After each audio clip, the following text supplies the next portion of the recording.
South Africa. Look at South Africa, what's going on. Look at South America, what's going on. You know, I'm not going to, we have a G20 meeting in South Africa. South Africa shouldn't even be in the Gs anymore because what's happened there is bad. I'm not going. I told them I'm not going. I'm not going to represent our country there. They're selling our country. Donald Trump says that he's not going to be attending the G20 summit happening in South Africa now in November. Well, Donald Trump he knows what he's doing. America has got the best intelligence in the world. He knows there's no genocide in South Africa. The G20 is going to continue without America and will hand it over to America. It will be successful with or without him. And that will demonstrate to him that he's not Alpha and Omega. For generations, Miami has been a haven for those fleeing communist tyranny in South Africa. I mean, if you take a look at what's going on in parts of South Africa, look at South Africa, what's going on. Look at South America, what's going on. You know, I'm not going to, we have a G20 meeting in South Africa. South Africa shouldn't even be in the Gs anymore because what's happened there is bad. I'm not going. I told them I'm not going. I'm not going to represent our country there. It shouldn't be there. Labantu laba basithengisa umhlaba wethu. They're selling our country. This is about to be, dog, the G20 thing is not what we think it is. Listen to me carefully. Ngizwe kahle. They want to sell our country. China wants iLimpopo for 42.7 billion. Listen to me. Brazil ifuna agro export for at KwaZulu-Natal for it was 12 billion somewhere there. UIE ifuna renewable energy neland yase Northern Cape for 16.9 billion. Listen to me carefully. India ifuna pharmaceutical for 11.66 billion. Okay, listen to me. They have EU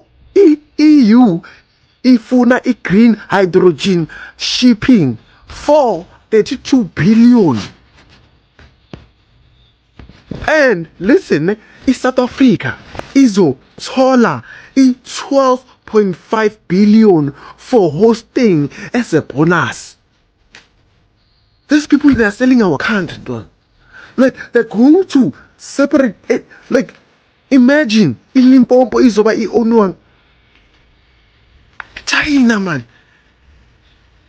Ngiyangizwa mara, or this G20 was not what we thought it is, and this is about to be a disaster. We have to stop this.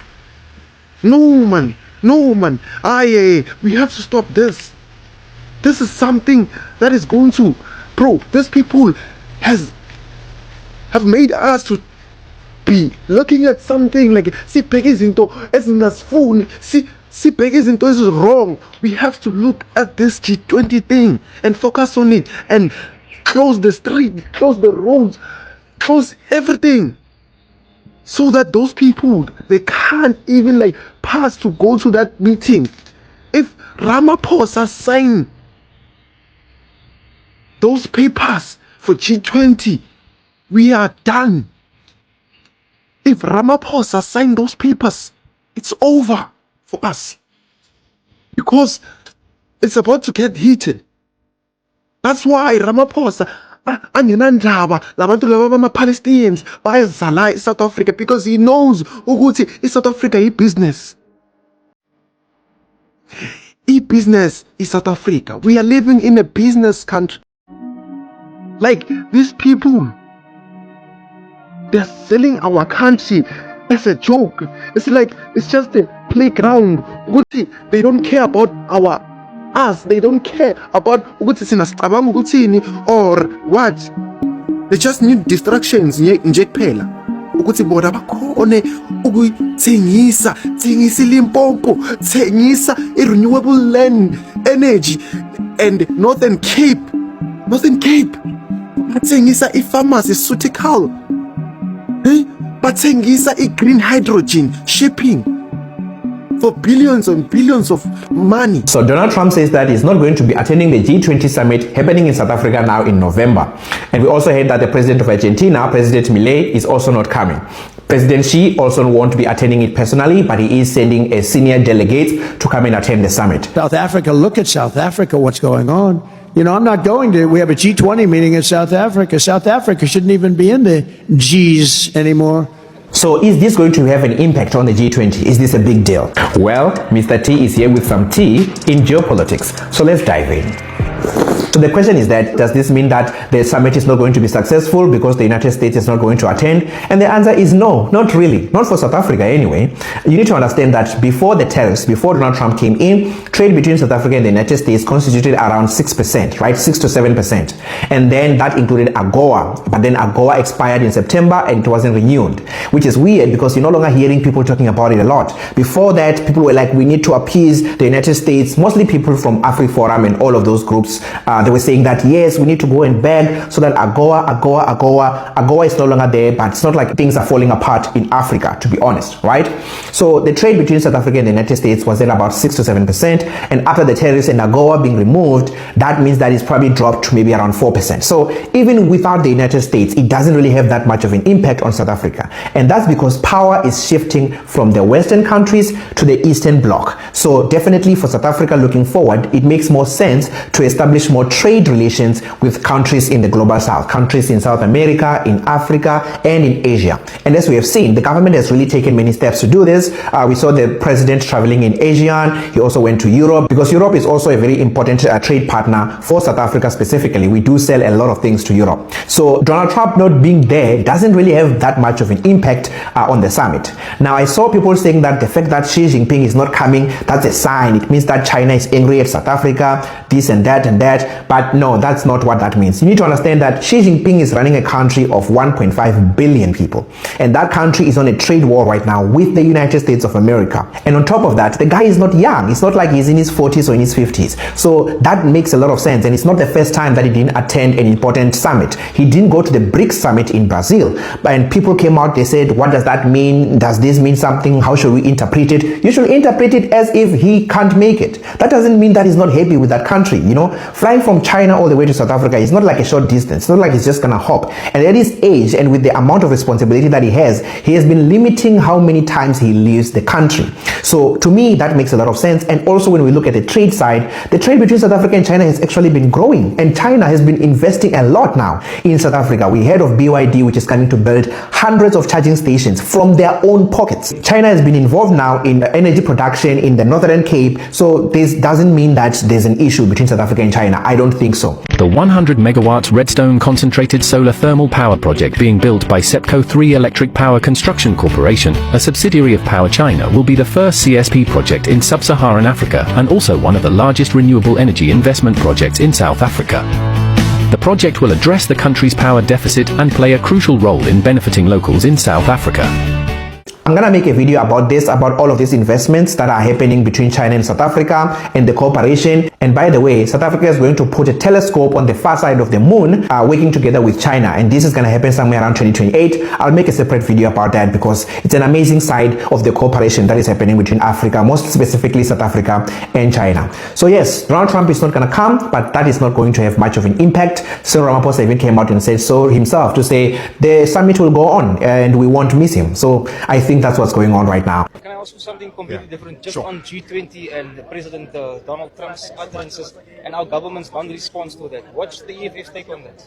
Well, Donald Trump he knows what he's doing. America has got the best intelligence in the world. He knows there's no genocide in South Africa. He knows that a tiny minority few that continues to peddle lies about us are actually the ones who are causing unnecessary panic, both here at home and in the international market, which is not in the interest of South Africans, particularly those who are involved in business and more in particular at the agricultural level, because it is the agricultural sector that stands to benefit from those opportunities. And when you close them out, you're closing Afrikaners out, yet you claim to represent the Afrikaners. That's why the Afrikaners had to rise on their own and say this is a complete lie. There's a bit of crime in South Africa. We assist with that matter, but to say there is a genocide is completely misplaced. Donald Trump doesn't know politics, doesn't know the world itself, and he survives through those who are hero worshipping him, the fanatics who are like him, do not know the implications of what they're talking about, and as a result, take extremely wrong decisions. The G20 is going to continue without America, and will hand it over to America. It will be successful with or without him, and that will demonstrate to him that he's not Alpha and Omega. So let me tell you exactly what they would be doing at the G20, because it's so weird how the government says G20, but doesn't give the public full information as to what exactly they'd be talking about. So firstly, they will be talking about economic stability. They will create a stable and prosperous global economy by coordinating economic and financial policies. So the March of the 17th, part of our grievances and demands is that we, the South African people, have economic inclusion. And these financial institutes have manipulated the rand, and it is not in favor of the South African people. This is what we wanted to submit to them, or going to submit to them, in fact. And this is why it's important, before they even start and touch on this topic, they know what our feelings are, what we want, and what type of commitments we want, because the policies and the systems, the global systems, do not favor the African person at the bottom. They favor themselves. That's why it will be prosperous Ubona and not us. We do not get any benefits in these policies and economic policies about Balai. And then comes one of the most interesting topics, climate change. Let me insert this video. Please listen to what they're saying, and then you tell me if they have been doing what they're doing. What interest do they have in Africa? And Africa is being used as a guinea pig. Topic. Experts all agreeing weather modification, cloud seeding, chemtrails, it's real. Our 70-year history with weather modification should give us some humility in thinking that we can understand what the consequences might be. We've been trying to modify the weather for 70 years, and we don't know if we're modifying the weather. And finally, we have one Earth, and experimenting on it carries considerable risks. I have likened geoengineering to risky gain-of-function research on viruses with uncertain benefits and catastrophic risks. Now, the federal government has been involved in cloud seeding since the 1940s. Using the planet as a test monkey for emerging technologies poses all sorts of risks. Among these that have been highlighted by the EPA are stratospheric ozone depletion, acid rain, and reduced crop yields. Large-scale climate interventions is even necessary given the uncertainties regarding climate change. And I think this point here, the drive inclusive and sustainable growth, someone said, hey, topic, and then they just,